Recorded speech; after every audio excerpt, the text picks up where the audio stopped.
एक गुरुजी ने एक चेला बनाया। चेले भी बड़े अद्भुत होते हैं। सो बड़ी नम्रता से गुरुदेव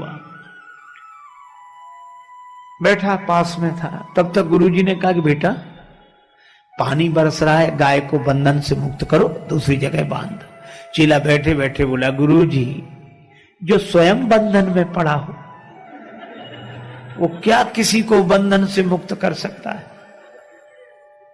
क्षमा करें गुरुदेव,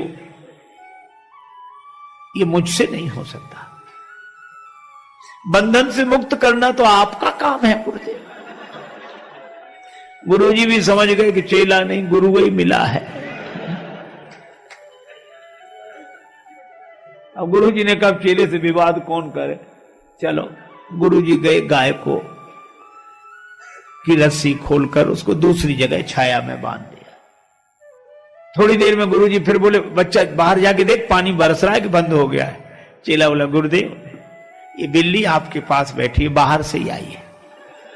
आप तो इसके शरीर पर हाथ घुमाओ, शरीर गीला हो तो समझ लो पानी बरस रहा है, और शरीर सूखा हो तो समझ लो पानी बरसना बंद।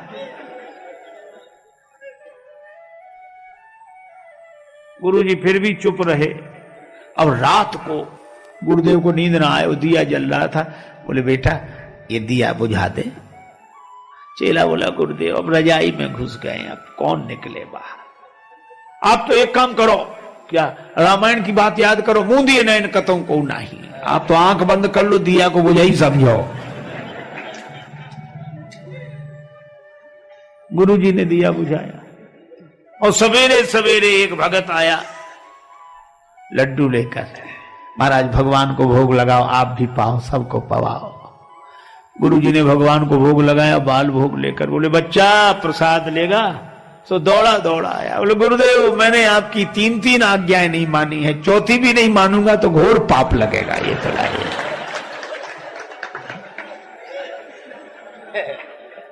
ये हाल। कोई रिक्शा दिख गया तो हम रिक्शा मांगते नहीं है, आवाज, ए रिक्शा, जैसे उसका नाम रिक्शा ही हो। एक आदमी ने तो हद कर दी, रिक्शे वाले से बोला, रिक्शा? हाँ साहब। रेल स्टेशन जाओगे? बोले हाँ जाएंगे। तो बोले जाओ।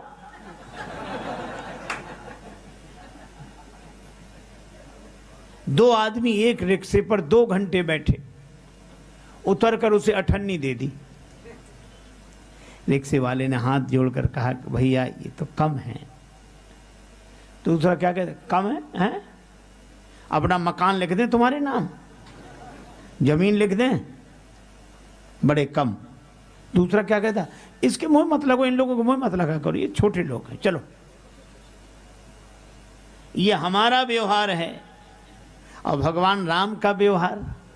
आज्ञा नहीं दी, नाव मांगी, मांगी नाव। हे केवट अपनी नाव ले आओ, हमें पार कर दो। और नाव जब मांगी तो केवट के आंखों में आंसू आ गए। केवट ने कहा कि श्रम का मूल्यांकन इतना जिसके मन में हो वो नर नहीं हो सकता, नर रूप में भगवान ही हो सकते हैं। कहा ही तुम्हारा मरम मैं जाना। भगवान नाव मांग रहे हैं, आंसू आ गए उसके। कहने लगा मैं आपका मर्म जान गया।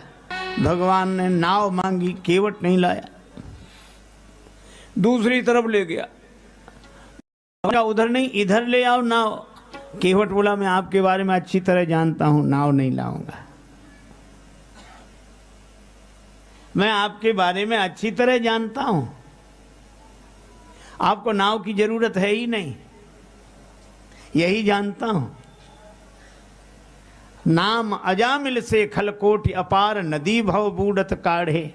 हे प्रभु आपका नाम तो भवसागर से पार कर देता है पापियों को। गंगा जी पार करने के लिए आपको नाव की कोई जरूरत नहीं है, मैं जानता हूं। पर भगवान कहते नाव ले आओ। केवट ने मन ही मन कहा कि प्रभु जनकपुर वाले आपको जनकपुर में रोक नहीं सके, आप जनकपुर से अयोध्या आ गए। अयोध्या वाले नहीं रोक सके, आप श्रृंगवेरपुर में आ गए। निखादराज रोक नहीं सके, आप गंगा जी किनारे आ गए। और मैं भी अगर आपको पार कर दूं तो फिर मेरी क्या हिम्मत जो आपको रोक लूं। बड़े बड़े राजा आपको नहीं रोक सके तो भला मैं क्या रोक पाऊंगा। इसलिए मैंने निश्चय किया, ना नाव लाऊंगा ना पार करूंगा, अपने आप रुके रहोगे। एक आदमी गया बाजार, पत्नी ने कहा कि बाजार जा रहे तो कोई चीज खरीद लाना। ठीक है, पर पत्नी बोली ठग मत जाना, बाजार में ठग बैठे रहते हैं। वह ये शिक्षा लेकर घर से गया दुकानदार के पास। बरसात के दिन छाता पसंद आया। दुकानदार से कहा ये छाता कितने का दिया? दुकानदार बोला 20 रुपए का। सस्ते का जमाना था। छाता कितने का दिया? बोला 20 रुपए का। तो वो तो घर से पढ़कर आया था, बोला हम तो 10 रुपए देंगे। दुकानदार समझ गया कि ग्राहक बड़ा चतुर है, तो बोला अब तुमसे क्या मुनाफा लें, दाम के दाम में ले जाओ, 16 रुपए निकालो और ले जाओ। 16 रुपए में दोगे? हाँ। तो खरीदने वाला बोला फिर तुम 8 रुपए देंगे। दुकानदार ने समझा मजाक कर रहा है, कहा 12 रुपए में लेना है कि नहीं? ग्राहक बोला 6 रुपए देंगे। अरे भाई चलो 10 रुपए में ही ले जाओ, तो बोला 5 रुपए दूंगा। अंत में दुकानदार बोला कि 8 रुपए में लेना है, तो बोला 4 रुपए ले लो। तो दुकानदार झल्ला कर बोला कि मुफ्त क्यों नहीं ले जाते? तो बोला मुफ्त दोगे तो 2 ले जाऊंगा।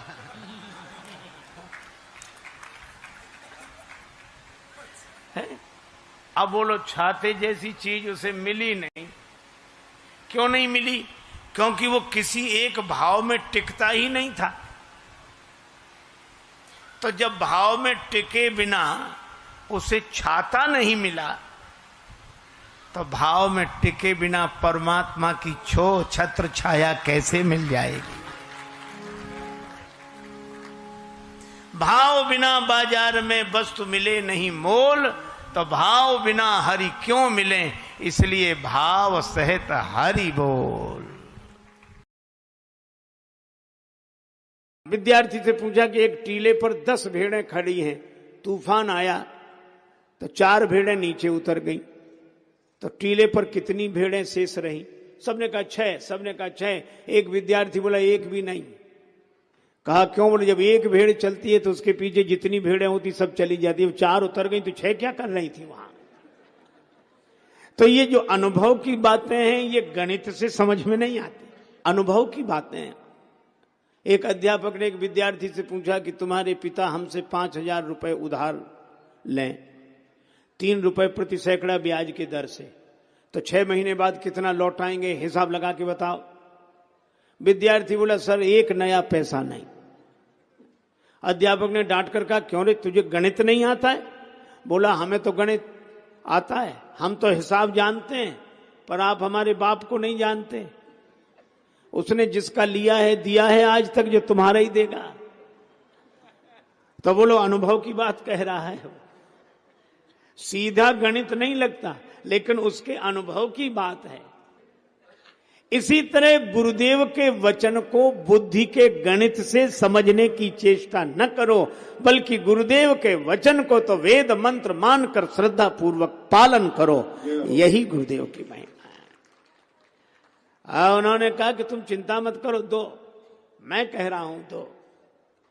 और तो विश्वामित्र जी को राम जी लक्ष्मण जी मिले, किसकी कृपा से?